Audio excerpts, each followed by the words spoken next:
بسم اللہ الرحمن الرحیم۔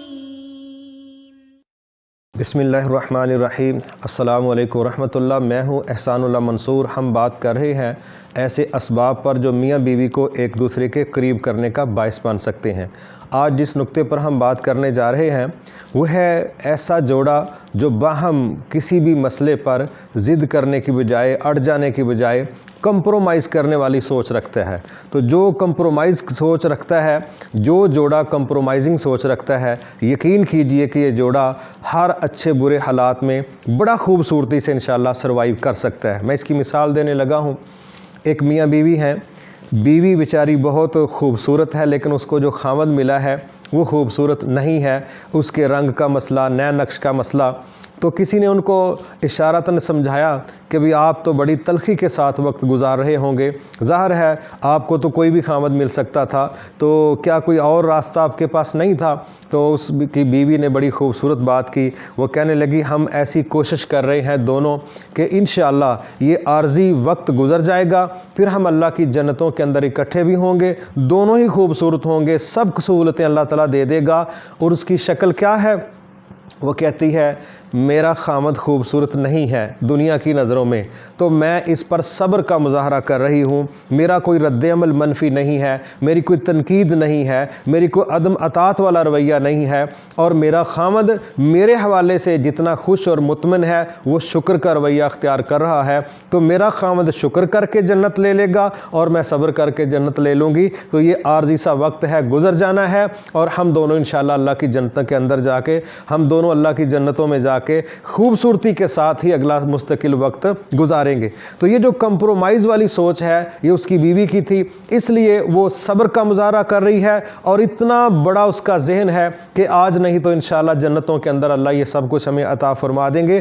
اس دنیا کے اندر بیوی میں کئی خرابیاں ہو سکتی ہیں جن کا چینج ہونے کا شاید ظاہری طور پہ تصور ہی نہیں۔ میں اس کی ایک مثال یہ دیتا ہوں کہ نبی صلی اللہ علیہ وسلم نے فرمایا کہ عورت ٹیڑھی پسلی سے پیدا کی گئی ہے، اگر اس کو بالکل سیدھا کرنے کی کوشش کرو گے تو یہ اس کو توڑ بیٹھو گے، اور اس کا توڑنا طلاق ہے۔ اس لیے اب مرد کو چاہیے وہ اس مسئلے پر کمپرومائز کرے کہ نبی صلی اللہ علیہ وسلم نے یہ جو نقطہ سمجھایا ہے، حدیث کا اگلا حصہ یہ ہے کہ اس کے ٹیڑھ پن کے ساتھ ہی جتنا فائدہ اٹھا سکتے ہو اٹھا لو۔ تو یہ کمپرومائزنگ سوچ ہے کہ ایک خامد یہ مان لے کہ 100% تیر کی طرح میری بیوی سیدھی نہیں ہو سکتی۔ وہ الگ بات ہے، ویسے خامد جو ہے وہ ٹیڑھی پسلی سے پیدا نہیں ہوا، لیکن کئی خامد جو ہیں وہ ماشاءاللہ جلیبی کی طرح سیدھے ہوتے ہیں، پتہ ہی نہیں چلتا ان کے اندر کتنے بال اور کتنے ان کے اندر فریب ہیں، یا کیا کیا ان کے رنگ ہیں اور کیا کیا ان کے انداز ہیں۔ تو بہرحال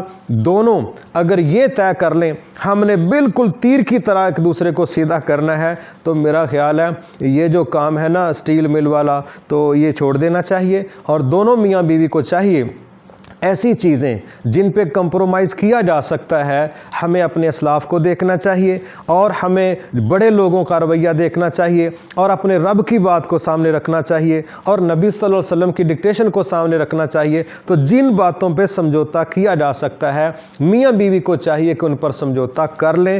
ہر بات پر اڑ جانا، ہر بات کو اس طرح طے کرنا کہ جس طرح میں جس اینگل سے دیکھ رہا ہوں یا دیکھ رہی ہوں ہر چیز اس لائن میں سیدھی ہو جائے، میرا خیال یہ تخیلاتی انداز اختیار نہیں کرنا چاہیے۔ کچھ کمزوریاں خاوند میں ہو سکتی ہیں، کچھ کمزوریاں بیوی میں ہو سکتی ہیں، تو یہ جوڑا اگر چلنا چاہتا ہے، آگے بڑھنا چاہتا ہے، تو دونوں کو کچھ کمزوریوں پر، خرابیوں پر، کمی کوتاہیوں پر، بری عادتوں پر کمپرومائز کرنا پڑے گا، سمجھوتا کرنا پڑے گا، اور وہ صبر ہی کا دوسرا نام ہے۔ لہٰذا اگر دونوں میاں بیوی یہ طے کر لیں کہ چلیں کتنی باتیں اچھی ہیں، ان کے ساتھ اگر کوئی بات اچھی نہیں ہے ہم اس کو نظر انداز کر کے سمجھوتا کر کے وقت گزارتے ہیں۔ اسی طرح بیوی کا بھی یہ فرض ہے، خاوند کا بھی یہی فرض بنتا ہے کہ جو عادتیں، جو رویے ان کو اچھے نہیں لگتے، نصیحت ضرور کرنی چاہیے، اصلاح کا عمل اختیار کرنا چاہیے، اللہ سے ڈرانا چاہیے، غلط اور صحیح میں فرق سمجھانا چاہیے، غلطیوں کے نقصانات کو واضح کرنا چاہیے۔